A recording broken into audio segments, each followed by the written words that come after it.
Shalom. దేవుని పరిశుద్ధ నామానికి మహిమ కలుగును గాక. మన ప్రభువును రక్షకుడైన యేసుక్రీస్తు యెహోవా మెస్సీ నామంలో ఆత్మీయులని మీ అందరికీ నా హృదయపూర్వక వందనాలు తెలియజేస్తున్నాను. ప్రభునందు ప్రియులారా, దేవాతి దేవుని మహాకృప వలన అందరూ కూడా క్షేమంగా ఉన్నారని తలంచున్నాను. దేవాతి దేవుడు మనలందరినీ సజీవుల సంఖ్యలోంచి మరొక నూతన దినంలో నడిపించినందుకై దేవాతి దేవునికి కృతజ్ఞతాస్తుతులు. మీ అందరికీ ఉదయకాలపు శుభాలు తెలియజేస్తున్నాను.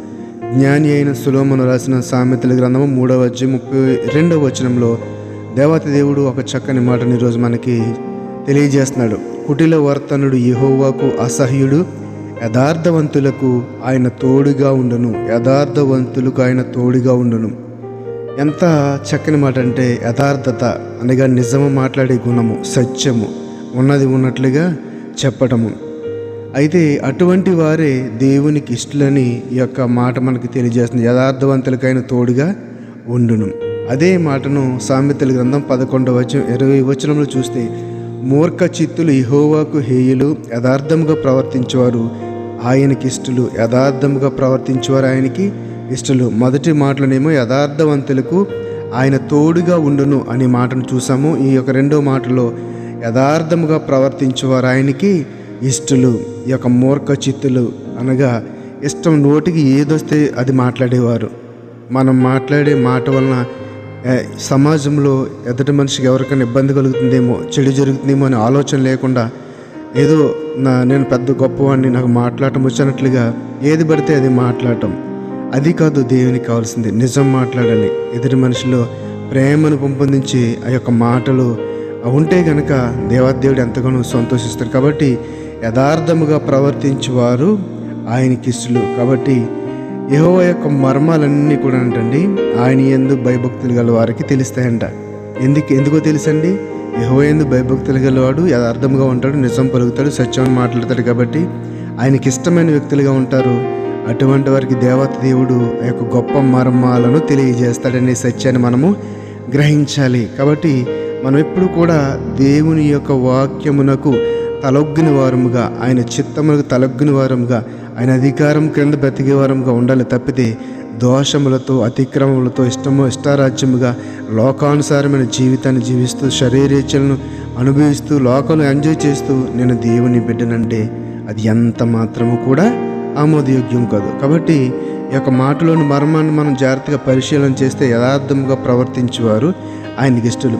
ఎవరైతే దేవునికి ఇష్టమైన వ్యక్తులుగా జీవించాలనుకుంటున్నారో వాళ్ళు చేయవలసిన మొట్టమొదటి పని ఏంటో తెలుసండి, సత్యమును పలకడము, నిజము చెప్పడము, అబద్ధాలు మానేయాలి, కొండలు పెట్టడం మానేయాలి. లిమిట్గా మాట్లాడితే ఇవన్నీ కూడా కంట్రోల్లో ఉంటాయి. ఎక్కువ వినాలి, తక్కువ మాట్లాడాలి.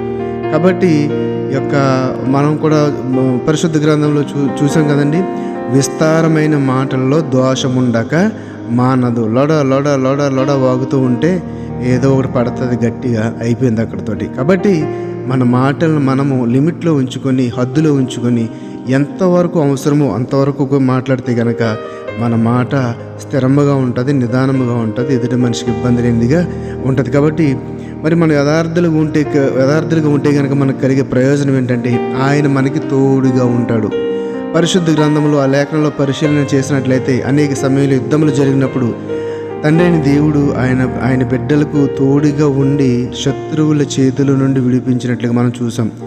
ఉదాహరణకి రాజైన దావీదు కావచ్చు, సౌలు కావచ్చు, ఇలా చెప్పుకుంటూ పోతే చాలామంది ఉన్నారు కదండి.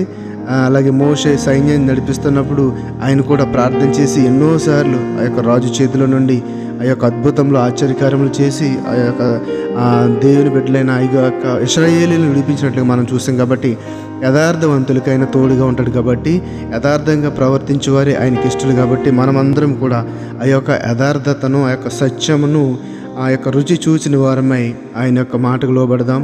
నా ఆజ్ఞలను అంగీకరించి వాటిని గైకొనివాడు నన్ను ప్రేమించువాడు, నన్ను ప్రేమించువాడు నా తండ్రి వలన ప్రేమింపబడును, నేను వారిని ప్రేమించి వానికి నన్ను కనపరుచుకుందునని చెప్పిన యోహాను సువార్త 14వ అధ్యాయము 21వ వచనం. మొట్టమొదటిగా ఏం చేయాలి, మనము ఆయన ఆజ్ఞలను అంగీకరించాలి, వాటిని గైకొనాలి. అలా చేస్తేనే మనము మన ప్రభు అయిన యేసుక్రీస్తు యెహోవా మెస్సీయను ప్రేమించేవారం అవుతాము. ఆయన ప్రేమించేవారిగా ఉంటే తండ్రి వలన మనము ప్రేమింపబడతాము. కాబట్టి ఇద్దరి చేత ప్రేమింపబడి మనకి ఆ యథార్థత వలన ఆయన వాళ్ళ తోడుగా ఉండి మనల్ని అనేకమైన ఇరుకు ఇబ్బంది శోధనల నుండి తప్పించి శాంతితో, సమాధానంతో, నెమ్మదితో మనలను కంటికి రెప్పలా కాచి కాపాడుతూ ఆ యొక్క దేవుని ఆ యొక్క ఎత్తబడే గుంపులో మనల్ని కూడా అర్హులుగా ఉంచారు. కాబట్టి అటు రీతిగా దేవుని మాటకు లోబడి ఆ యొక్క సత్యమును పలుకుతూ యథార్థంగా జీవిద్దాం.